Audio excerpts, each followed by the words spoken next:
So ito yung community namin. Halika, tour namin kayo sa community namin.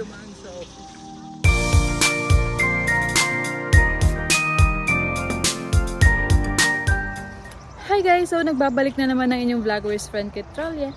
And for today's video, tour namin kayo dito sa apartment namin, apartment complex, apartment community dito sa North Carolina.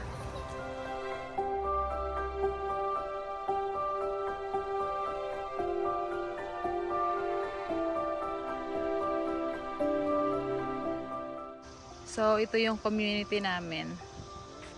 Parang malapit kasi siya sa home for the aged, kaya maraming talagang mga ano dito, mga lola, lola. Ayan. Sa yard sale kami ngayon. Pakita mo kung ano nabili mo at daddy. Oh. Ukay muna. Walang sasakyan. Dito lang kami. Uwi na tayo sa balcony. Ayun, nakabili si PJ ng ano. Ano rin yung toy mo, Lupi? Ito, $2, $3 for the upuan, then 2. yan. Nag-yard sale kami. Ayan. So ayun nga, mostly na nakatira dito is mga matanda na kasi nga malapit yata to sa home for the aged. Ayan. So lika, tour namin kayo sa ano. Tour namin kayo dito sa aming apartment complex.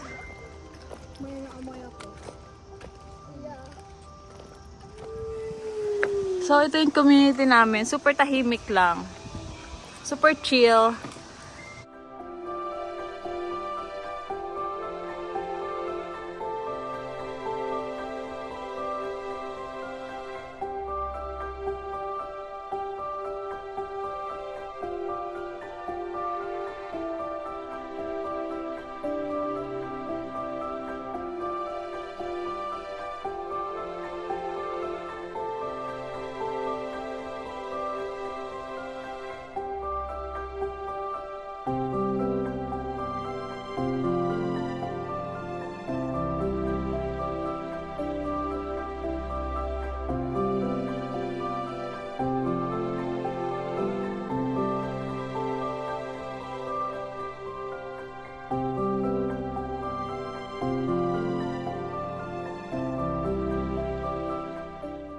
So ito yung aming community, may golf course. Then ito, may bark park yata tawag dun sa dulo. Then may playground. Yan. Then dun sa area na yon, merong swimming pool.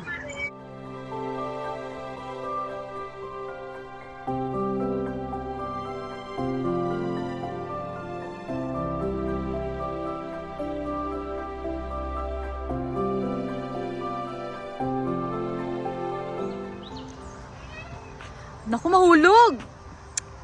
Slowly lang, Lupi.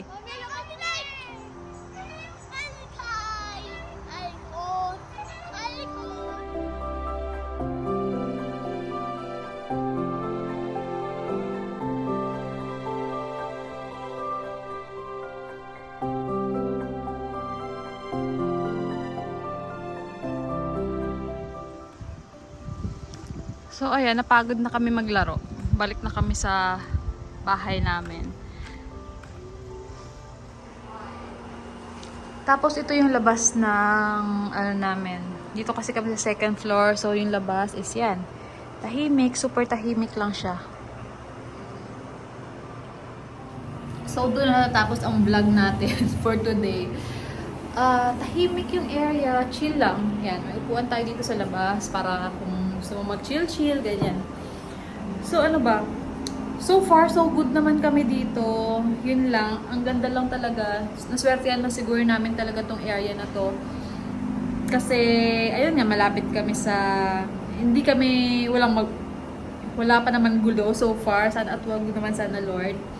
Nakaka 2 weeks na kami dito and tahimik naman. Wala pa namang reklamo. Hindi pa naman kami narereklamo na maingay kami. Kasi ang yun nga, 'di ba, na sabi ko yan sa mga previous vlog ko na yung ano dito, yung mga bahay yata or mga apartment complex is usually kahoy. So, pag though carpeted siya, pag naglalakad ka kasi, parang may, syempre mararamdaman mo yung lakad, pero hindi ko lang sure kung naririnig nila sa baba namin. And hopefully, sana hindi naman nila naririnig kasi, yun nga, pinag-iingat ko rin naman yung mga bata, ganyan. So, yung masasabi ko sa community namin, okay siya. Tahimik kasi halos karamihan ng mga kapitbahay namin is matatanda. So, ano lang, chill-chill lang, walang magulo. Hindi siya gated, guys. Hindi gated yung community namin. Pero, ano, malapit kami sa Walgreens. Yun, nilalakad lang namin siya, mga 5-minute walk lang naman yun. So, para siyang, yung Walgreens, para siyang Watson. Kapag kailangan namin bumili ng mga necessities namin, ganyan, lakad lang. Kasi so far, wala pa kaming sasakyan. And din pala, kahapon, binigay yung binigay yung SSN namin. So, meron na kaming SSN. Pero nag-inquire kasi si PJ regarding sa sasakyan sa Toyota. Need dito ng state ID. Then, para nag-iisip nga kami, bumili muna kami ng second hand kasi malapit na pumasok yung mga bata. And gusto ko kasi hatid sundo muna sila. Parang hindi na ako komportable na nagbabas sila. Lalo na si ate kasi syempre first time niya pa lang dito sa US, diba? Nakakatakot kasi. Hindi naman nakakatakot yung area pero syempre yung madadaan ba, yung mga siguro praning-praning lang ako. Pero, ayun, yun yung mga pinag-iisipan namin ngayon kung kukuha ba kami ng second hand, bibili ba kami ng brand new, since meron naman na kaming, approved naman na kami sa Advantial.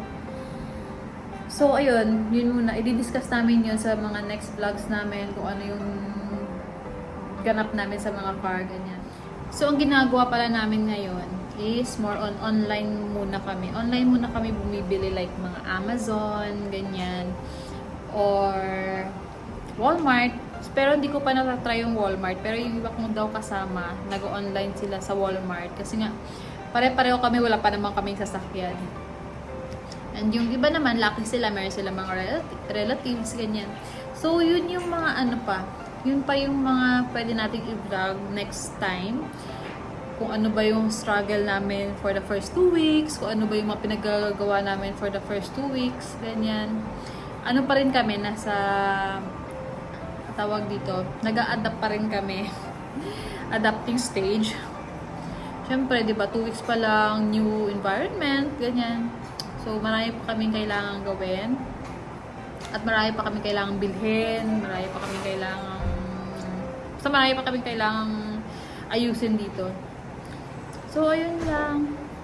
So, yun pala, shout out daw kay June Tudela ng Heart Center, tsaka kay Macy Eugenio. Classmate ko naman to nung college. Nasa UK naman siya.